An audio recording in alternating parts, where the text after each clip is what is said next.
আমিরুল মুমিনিন হযরত ওমর ফারুক রাদিয়াল্লাহু তাআলা আনহু খেলাফতের আসনে যখন আসীন ছিলেন, তখন রাত্রিবেলা প্রত্যেক বাড়ি বাড়ি গিয়ে মানুষের খোঁজ খবর নিতেন।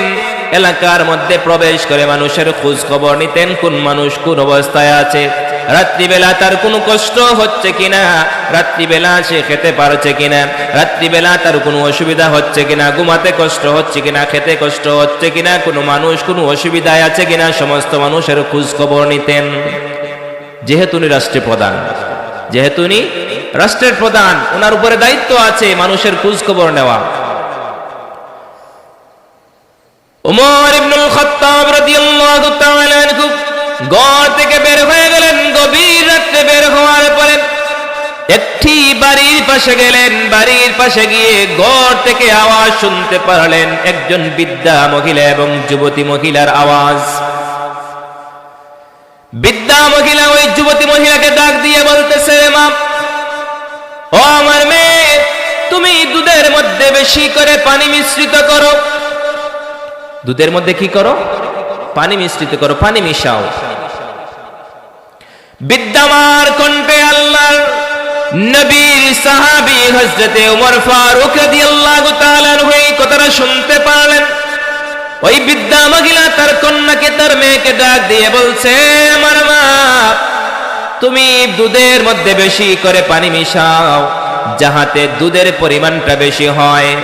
যখন আমরা দিনের বেলায় দুধটা বাজারে বিক্রি করতে যাইব, তখন দুধের পরিমাণ বেশি হবে, পানি মিশানোর কারণে দুধের পরিমাণটা বেশি হবে, দুধটা বেশি দেখা যাবে, আমরা টাকার পরিমাণ বেশি পাবো। কেমন মার কেমন মেয়ে, একটু চিন্তা করুন।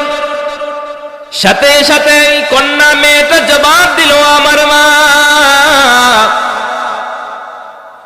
আপনি রাত্রিবেলায় গভীর রাত্রে দুধের মধ্যে পানি মিশাবেন, দুনিয়ার কেউ দেখতে পারবে না, কিন্তু আমি এটা কাজ করতে পারবো না।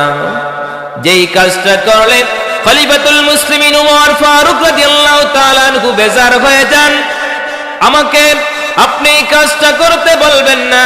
খলিফাতুল মুসলিমিন ওমর ইবনুল খাত্তাব রাদিয়াল্লাহু তাআলা আনহু বলেছেন, দুধের সাথে পানি মিশানোর জন্য আমি এই কাজটা আমি করতে পারবো না। মা বারবার তাগিদ দিচ্ছে, দুধের সাথে পানি মিশাও, কিন্তু মেয়ে বারবার নিষেধ করছে, না না, আমি পানি মিশাতে পারবো না।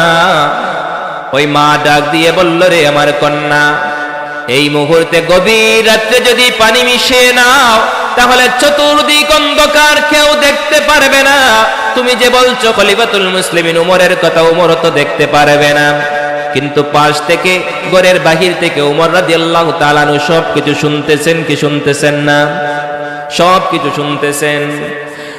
কন্যা ডাক দিয়ে বলল, আমার মা, আমি এই কাজ করতে পারবো না, যদিও চতুর্দিকে অন্ধকার, দুনিয়ার কোন মানুষ দেখবে না, ওমর ইবনুল খাত্তাব রাদিয়াল্লাহু তাআলা আনহু দেখবে না, তারপরে আমি এই কাজটা করতে পারবো না।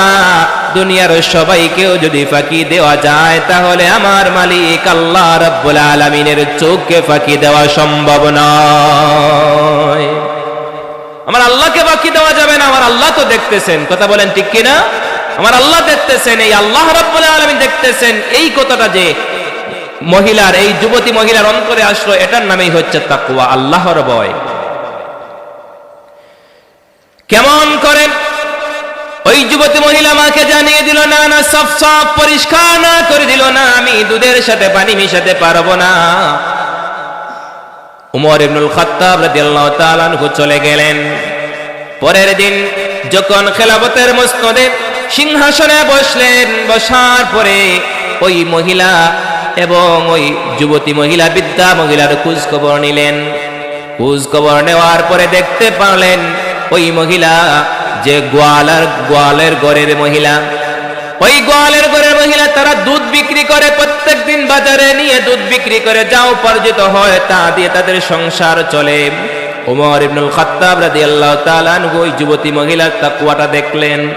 দেখার পরে আর ওমর রাদিয়াল্লাহু তাআলা আনহু দেরি করলেন না, মানুষকে দিয়ে খবর পাঠিয়ে দিলেন, যাও যাও এই গোয়ালের ঘরের মেয়ে যেই যুবতী মহিলা, ওই যুবতী মহিলাকে আমার আব্দুল্লাহর জন্য আমার ছেলের পুত্রবধূ হিসাবে আমার ঘরে নিয়ে আসো। সুবহানাল্লাহ। এই যুবতী মহিলাকে কি করলেন? হযরতে আব্দুল্লাহ রাদিয়াল্লাহু তাআলা আনহুর জন্য পুত্রবধূ হিসাবে একটা গোয়ালের ঘরের মেয়েকে আল্লাহর নবীর সাহাবী উমরুল খাত্তাব, যিনি রাষ্ট্রপ্রধান ছিলেন, সেই রাষ্ট্রপ্রধান থাকাকালীন সময়ে কোনো মানুষের ভেদাভেদ না করে উনি একজন গোয়ালের ঘরের মেয়েকে নিয়ে আসলেন তাকওয়ার জন্য। বলি সুবহানাল্লাহ। কেমন তাকওয়া অনুভব ছিল তাদের।